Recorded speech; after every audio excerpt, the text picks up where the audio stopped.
Hello class. Welcome back बच्चों। लो प्यारे बच्चों, स्टार्ट कर रहे हैं नया लेक्चर। बेटा चर्चा शुरू कर रहे हैं आज केस नंबर 5 की।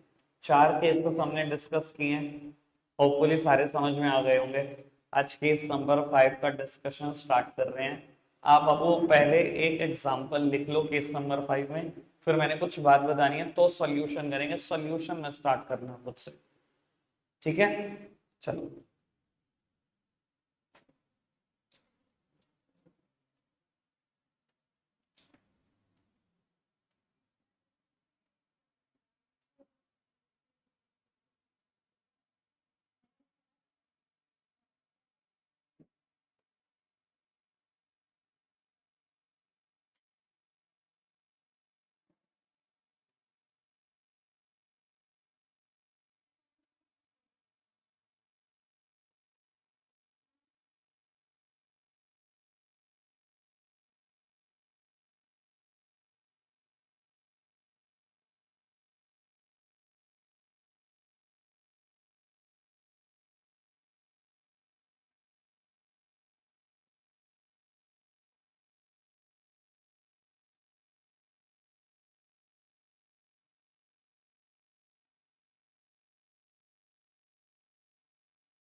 चलो, बस इतनी सी बात है।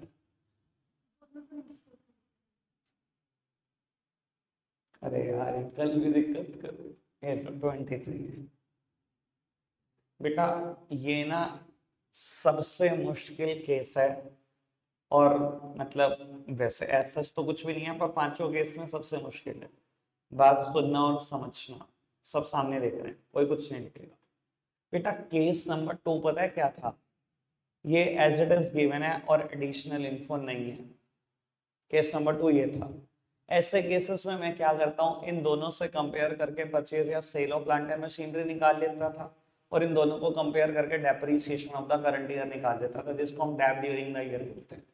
यानी कि 15,000 का डैप आता और बेटा 1,75,000 रुपए की purchase of plant and machinery आ जाती। यही आता ना? यही आता ना? अच्छा, केस नंबर 5 में एडिशन क्या हो गया? अब एडिशनल इन्फो है। कल एक बात समझाने की कोशिश करी थी, जब भी एडिशनल इन्फो होगी क्या कर लेना, चुपचाप से अकाउंट बनाना स्टार्ट कर देना, और कुछ नहीं हो सकता, ठीक है? पर बाबू यहाँ पर ना एक अकाउंट नहीं बनेगा, अकाउंट बनेंगे दो। एक प्लांट एंड मशीनरी का और एक एक्यूमुलेटेड डेप्रीसिएशन का। अब जिनको नहीं पता एक्यूमुलेटेड डेप्रीसिएशन क्या होता है, बेटा प्रोविजन फॉर डेप का ही दूसरा नाम है। प्रोविजन फॉर डेप में क्या करते थे? डेप को इकट्ठा ही तो करते थे, उसे तो बोलते हैं एक्यूमुलेटेड डेप, इकट्ठा हुआ हुआ डेप्रीसिएशन। ठीक है ना जी? मैंने कुछ इंट्रोडक्शन दिया था लास्ट टू लास्ट लेक्चर में, कल के नहीं परसों के लेक्चर में। क्या बताया था बेटा? डेप्रीसिएशन इकट्ठा होता रहता है प्रोविजन फॉर डेप अकाउंट में। जब एसेट बिकती है तो depreciation provision for dep account से उठकर आ जाता है मशीनरी अकाउंट। ठीक है जी? मैं आपको दो जर्नल एंट्री बताने की कोशिश करता हूँ। अगर एक्यूमुलेटेड डेप्रीसिएशन आप ये कंसेप्ट फॉलो कर रहे हैं तो आप डेप की एंट्री क्या करते हैं? 11th में भी बताई थी। देखो नॉर्मली डेप की एंट्री होती है डेप्रीसिएशन टू फिक्स्ड एसेट्स या डेप टू मशीनरी बोलो। लेकिन अगर आप provision for dep method follow कर रहे होते हैं तो डेप को इकट्ठा किया जाता है in provision for dep account. यानी कि एंट्री होती है dep to provision for dep, dep to provision for dep. Dep एक खर्चा, एक नुकसान है, हमेशा ही डेबिट होगा। उस डेप को मैं कहाँ इकट्ठा कर रहा हूँ? प्रोविजन फॉर डेप अकाउंट में। और उसके बाद जब मशीनरी बिक जाए तो बेटा provision for dep debit to machinery. यानी कि इस अकाउंट से उठाकर सारा डेप्रीसिएशन का ले जाओ, मशीनरी अकाउंट में ले जाओ। सर अगर ये दो जर्नल एंट्री आप समझ गए ना, जितनी जल्दी समझ गए उतनी जल्दी ये केस खत्म है। समझ में आ रही है बात अभी तक मैंने जो बोली? क्वेश्चन स्टार्ट कर दूं? सीधा मैं केस स्टार्ट कर रहा हूं, केस से ही आपको बहुत कुछ आइडिया दे दूंगा। ठीक है, तो बाबू मैं दो अकाउंट बनाने शुरू कर रहा हूं। अभी आप कुछ लिखेंगे नहीं बेटा, 2-4 मिनट लगेंगे, कोई फर्क नहीं पड़ता, 2-4 मिनट के बाद लिख लेना। बाबू दो अकाउंट बनाने शुरू कर रहा हूं, एक प्लांट एंड मशीनरी अकाउंट और दूसरा accumulated depreciation account.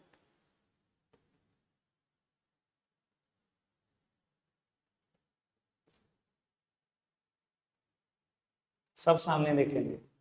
Plant and machinery assets है तो डेबिट साइड होगा बैलेंस। अब वो आपने कर दिया बैलेंस ब्रॉट डाउन और आपने कर दिया balance carried down. Balance word पूरा लिखना पेपर में, मुझे अलाउड है, आपको अलाउड नहीं। ठीक है जी। सर ओपनिंग बैलेंस था मेरे पास एसेट्स का 375 और क्लोजिंग बैलेंस था 550। बेटा एक्यूमुलेटेड डेट मतलब provision for dep, provision is always a liability और लायबिलिटी के बैलेंसेस क्रेडिट होते हैं। Be very focused. तो बाबू अगर क्रेडिट होते हैं तो मैंने क्रेडिट साइड ही लिख दिया, बाय बैलेंस ब्रॉट डाउन और बेटा टू बैलेंस कैरिड डाउन। ठीक है बेटा, कोई दिक्कत तो नहीं? बाबू इसके बैलेंसेस शायद 35,000 और 50,000 है, एक बार देख लेना। यही है ना, 35 और 50। अब मैं आपको दो बातें बताने की कोशिश कर रहा हूँ, सब सामने दिखे। जब भी कोई मशीनरी बिकेगी, यानी कि मैं पहले इस अकाउंट का इंट्रोडक्शन दे रहा हूँ, इसका मैंने इंट्रोडक्शन कल दिया था, यहाँ टोटल 7 चीजें आ सकती है। दिया था ना कल इंट्रोडक्शन, सारी बताई थी ना 7 की 7। बाबू इसके बारे में बता देता हूँ। इस बेटा अकाउंट में ना गिने के 4 चीजें आ सकती हैं, इस पांचवी आ ही नहीं सकती। कोई दुनिया की ताकत ही नहीं है जो पांचवी आइटम यहाँ लाती। क्या 4 चीजें हैं? ओपनिंग बैलेंस और क्लोजिंग बैलेंस, दो तो आ गए, दो और आ सकते हैं। क्या दो? बेटा अगर कोई मशीनरी बिकी है तो बेटा इस अकाउंट से उठकर डेप्रिसिएशन मशीनरी अकाउंट में जाएगा उसका। कोई मशीन बिकेगी तो इस अकाउंट से उठाएगा, डेप्रिसिएशन मशीनरी अकाउंट में जाएगा। एंट्री क्या होगी अभी सिखाइए? Entry provision for dep to machinery, provision for dep is on a debit side, posting should be done on a debit side. नाम सामने वाली साइड का आएगा, आप लिखोगे टू मशीनरी अकाउंट। जो भी मशीनरी बिकेगी एक तो उसका डेप आएगा यहाँ। तीसरी बात, चौथी बात, अगर डेप लगता है एंट्री क्या होती है?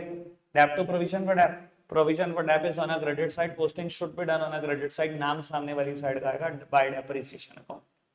अगर धुंधली धुंधली याद है ना 11th क्लास की, प्रोविजन में डैप अकाउंट बनाते थे बहुत सारे सालों, यही करते थे। बैलेंस ब्रॉट डाउन करते थे, या डेप्रिसिएशन लगाते थे, या बैलेंस कैरेट डाउन करते थे। बैलेंस ब्रॉट डाउन डैप लगाते थे, अगर कोई मशीनरी बिक जाती थी उसका डैप लिखते थे, फिर बैलेंस कैरेट डाउन करते थे। अगर धुंधली धुंधली याद है, मैंने अपने हाथों से करा हुआ तो मैं बोल नहीं सकता। ठीक है ना, बैठे हैं कुछ लोग जिनको मैंने अपने हाथों से कराया तो मुझे बोलता नहीं है बात। ठीक है, मैंने वही बनाया जो 11th क्लास में सिखाया था। यानी कि इस अकाउंट में गिन के 4 चीजें जाती हैं, ये समझ में आया? पेपर में क्या होता है, कई बार क्वेश्चन में 1 और 2 और 3 आइटम गिवन होती है। कई बार 1, 2 और 3 गिवन होती है, चौथी बैलेंसिंग फिगर। कोई भी 3 हो सकती है। अब अगर मुझे कह दे नीचे एडजस्टमेंट में 1, 2 और दे दे dep charge during the year, तो बेटा इसका मतलब ये आइटम गिवन है। तो यानी कि यहां से बैलेंसिंग फिगर आ जाएगी उस मशीनरी का डेप्रिसिएशन जो मशीनरी मैंने बेची है। या कई बार 1, 2, 3 गिवन होती है तो इससे निकल कर आ जाएगा dep charge during the year. समझ में आई बात? बाबू इसके बाद ना जितना मर्जी चैलेंज फेंक देना जिसको मर्जी, कि मुश्किल बना के दिखा दे क्वेश्चन। में देखना चाहता हूँ इन्वेस्टिंग एक्टिविटी में मुश्किल क्वेश्चन, इसके बाद कुछ मुश्किल नहीं है।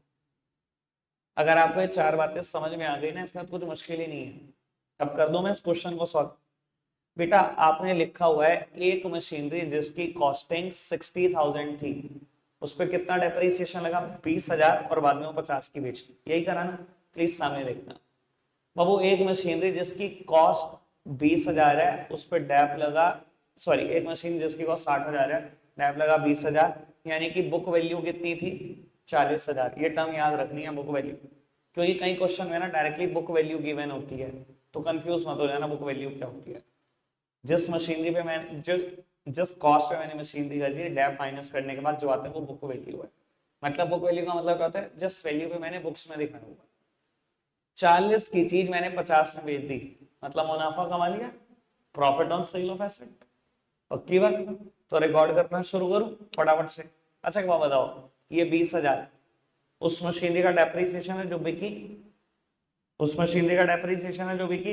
इधर देखना, जब मशीनरी बिक जाती है उसका डेप्रिसिएशन जाता है मशीन अकाउंट में, एंट्री होती है provision for dep to machinery. तो बाबू इस क्वेश्चन में यहां पर ये बैलेंसिंग फिगर कैलकुलेट होगा, ये बैलेंसिंग फिगर कैलकुलेट होगा। It is dep charge during the year, it is depreciation charge during the year. समझ में आती है बात? पक्का से। अब वो मशीन अकाउंट का नाम है, ऐसा हो ही नहीं सकता मशीन अकाउंट में ना जाए, है ना। और एक अकाउंट से दूसरे अकाउंट में जाने की कुछ शर्तें हैं। क्या शर्तें हैं? साइड बदल दो और नाम अकाउंट का आएगा। चाहे लिख दो बाय प्रोविजन फॉर डेप्ट, चाहे लिख दो बाय एक्यूमुलेटेड डेप्रीसिएशन, मुझे कोई ऑब्जेक्शन नहीं है इस बात से। पहले बताओ समझ में आई इतनी बात क्या नहीं? पक्का सत्य मत समझ में आई?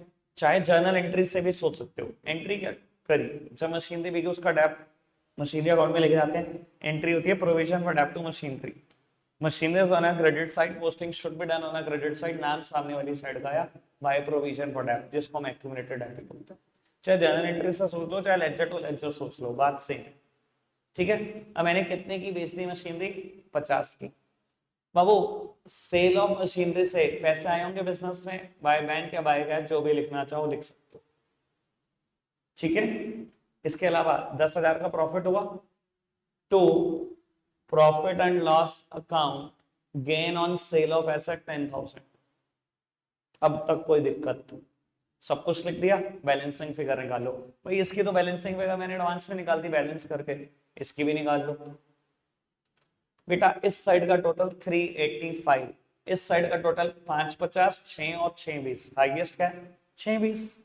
तो बाबू 620 को दोनों तरफ चिपका दोगे, इस तरह बैलेंसिंग फिगर आएगी। क्या नाम है? टू बैंक, मतलब purchase of plant and machinery. 620 में से 385 माइनस कर दो, यानी कि बेटा 2,35,000 रुपए की परचेस करी है हमने मशीनरी। ठीक है। अब कौन चीज कहां कहां जाएगी सुन लेना बाबू। ये कहीं नहीं जाएगा, ये कहीं नहीं जाएगा, कल बताया था, ये कहीं नहीं जाएगा, ये कहीं नहीं। क्यों? क्योंकि बैलेंस शीट के अंदर दिए में एक ही जगह जा सकते हैं। अगर मैंने अकाउंट में लिख दिया तो दूसरी जगह कहीं नहीं जाएंगे। एडजस्टमेंट दो जगह जाती है, ये एडजस्टमेंट थी, एडजस्टमेंट में लिखा था ना टैप 20,000 का, ये दो जगह ऑलरेडी चलेगी, ये कहीं नहीं जाएगा। क्या जाएगा? Dep charge during the year, इसी की वैल्यू है। कहां जाएगा? Adjustment, non cash non operating item, operating activity में प्लस कर देना। पहली बात क्लियर? ठीक है बाबू। Sale of plant and machinery investing activity में जाएगा as a positive item. Purchase of plant and machinery investing activity में जाएगा एज नेगेटिव आइटम, क्योंकि परचेज करने से वैसे जाते हैं, आउटफ्लो होता है। और बेटा प्रॉफिट हुआ है सेल पर, ऑपरेटिंग एक्टिविटी में माइनस हो जाएगा। कहां पर? वही एडजस्टमेंट में। 5 बातें ऐड होती थी, 3 लेस होती थी, होता था ना profit on sale of asset minus. कोई दिक्कत तो नहीं? समझ में आ गई सारा का सारा केस? 100%। अब जिसको मर्जी चैलेंज फेंक दो, अब मुश्किल नहीं हो सकता, बस खत्म इन्वेस्टिंग एक्टिविटी। आज 5 से 6 क्वेश्चन मुझे अटेम्प्ट करने हैं। ठीक है जी, आप स्पीड बढ़ाकर ये सॉल्यूशन नोट डाउन कर दो ताकि हम आगे बढ़ सके।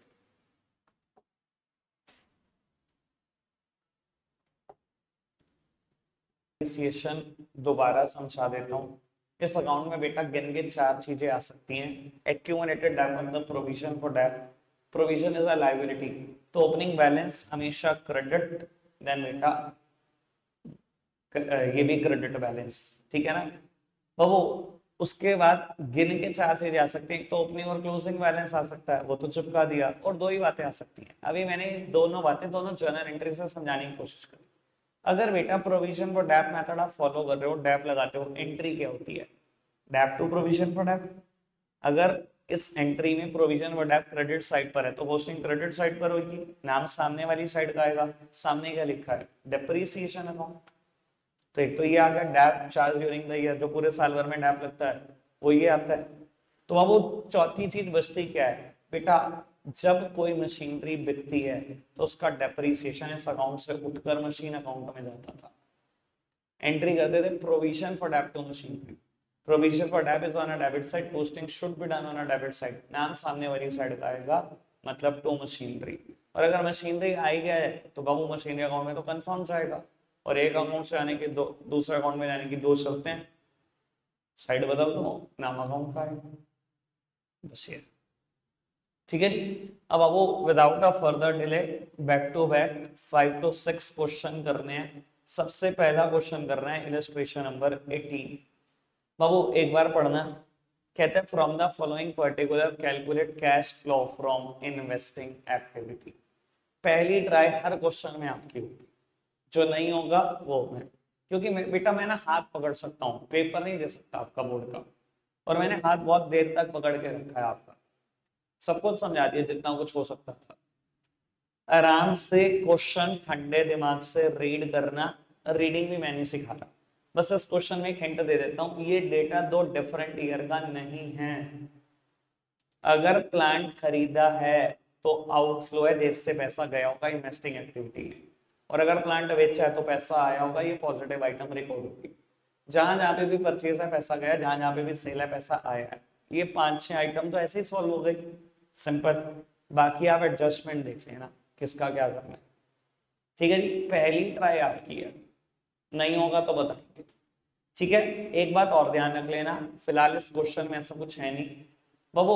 अगर दो डिफरेंट ईयर का डेटा हो और वो बात एडिशनल इन्फो में भी आए तो कंफर्म्ड होता है अकाउंट बनेगा ही बनेगा, क्योंकि यहाँ दो डिफरेंट ईयर का डेटा ही नहीं है। अगर इससे रिलेटेड कोई बात नीचे दी भी है तो भी अकाउंट नहीं बनेगा, ये दो डिफरेंट ईयर का डेटा नहीं है, एक ही ईयर का डेटा है, उसका परचेज और सेल बताया। जो परचेज है उसमें समय पैसा गया होगा, जो सेल है उसमें समय पैसा आया होगा।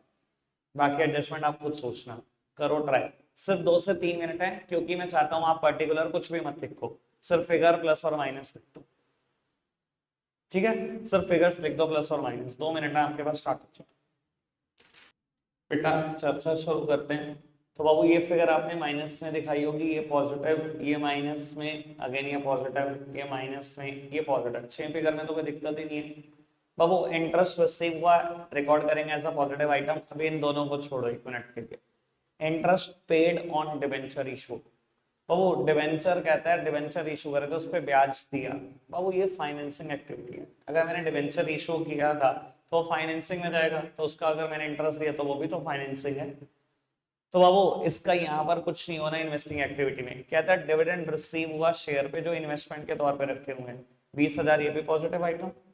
बाबू डिविडेंड पे किया इक्विटी शेयर पे 25,000, भाई इक्विटी शेयर फाइनेंसिंग का पार्ट है, अगर मैंने डिविडेंड दिए तो वो भी फाइनेंसिंग, यहाँ पर कुछ नहीं होगा इस 25,000 का। बेटा कहते हैं प्लॉट ऑफ लैंड आपने परचेज किया था इन्वेस्टमेंट के तौर पर, और आज उसको आपने लेट आउट कर दिया, किराए पे चढ़ाया, वहां से रेंट आया 30,000। भाई अगर मैंने प्लॉट ऑफ लैंड खरीदा था तो वो इन्वेस्टिंग है, तो अगर वहां से किराया है वो भी इन्वेस्टिंग है, तो ये पॉजिटिव आइटम इन्वेस्टिंग रही। इन दोनों की बात भाई मेरे हिसाब से तो बुक में तो यहाँ पर ये 2,000 रुपये लिखा हुआ है, पर मेरे हिसाब से ये नहीं आना चाहिए। शॉर्ट टर्म इन्वेस्टमेंट हो या मार्केटेबल सिक्योरिटी, दोनों कैश एंड कैश इक्विवेलेंट है, तो उनका इंटरेस्ट यहाँ क्या कर रहा है, यहाँ नहीं आना चाहिए। बुक्स ने बेटा इसको रिकॉर्ड किया हुआ इन्वेस्टिंग में, मेरे हिसाब से बिल्कुल नहीं आना चाहिए यहाँ पर। ठीक है जी, फिर भी एक बार मैं देख लूंगा यार। देखो मार्केटेबल सिक्योरिटी और शॉर्ट टर्म इन्वेस्टमेंट में कोई डिफरेंस नहीं होता।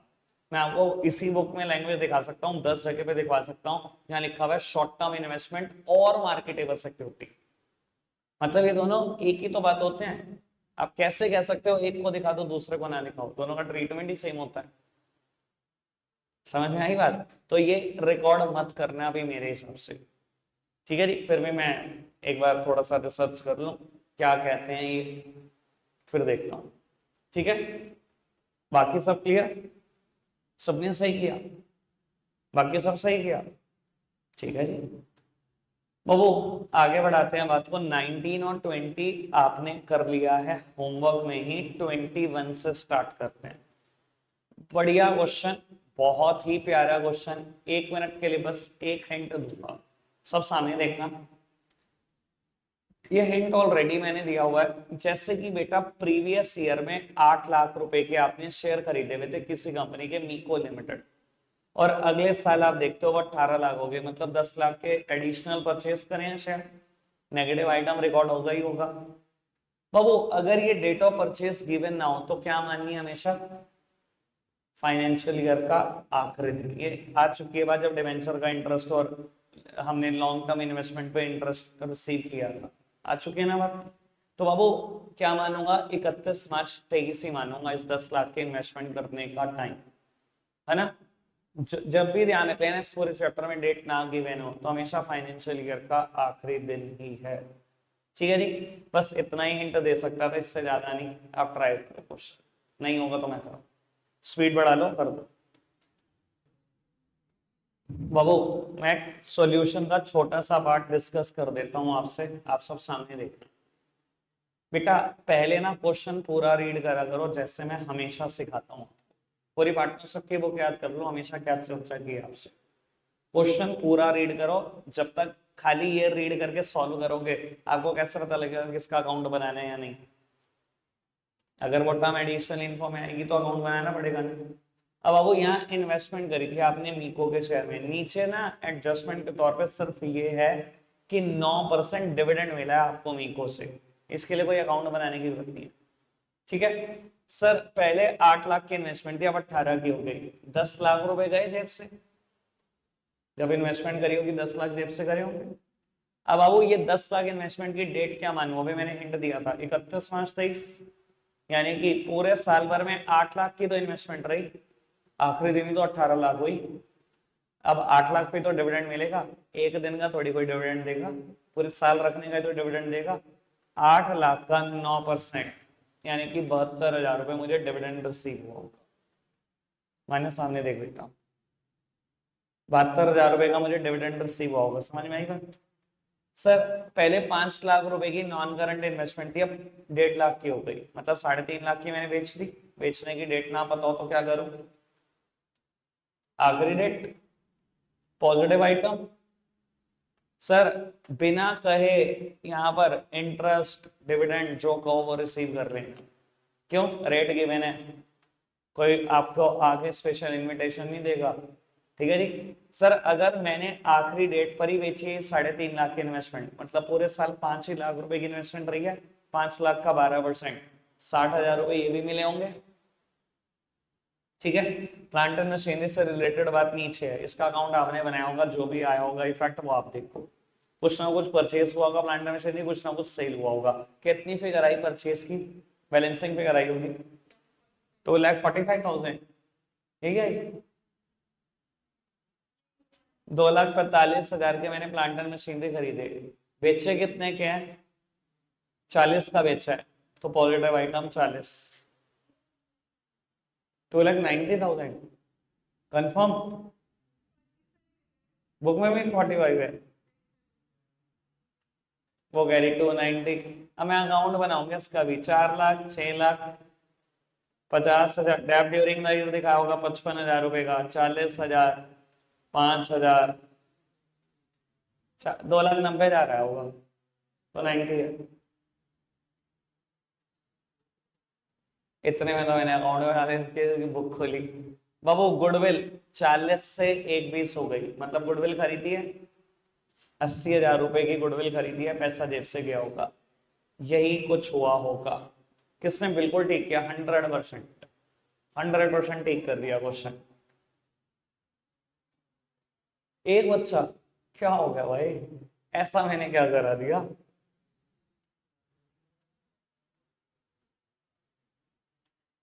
बाबू एक काम करते हैं, आपके लिए कुछ होमवर्क देते हैं, क्योंकि अभी थोड़ी छुट्टियां 2-3 हो गई हैं। बाबू इलस्ट्रेशन 26 तक कर लाना, 22 से 26। एक बात और, must try question is illustration 26, अगर आपने कर लिया तो वो क्वेश्चन के हिसाब से इन्वेस्टिंग का मैक्स लेवल है। इलस्ट्रेशन 26 और 100% होगा, 100% होगा, कर कर जरूर लाना, प्रॉब्लम देखेंगे जब नेक्स्ट लेक्चर में मिलेंगे। उसके बाद बेटा अगर आपकी कोई प्रॉब्लम ना आई या इक्का दुक्का प्रॉब्लम हुई, मैं हाथों हाथ फाइनेंसिंग एक्टिविटी शुरू कर, ठीक है जी, रख रहे हैं आज के लिए इतना ही है प्यारे बच्चों, बाय बाय।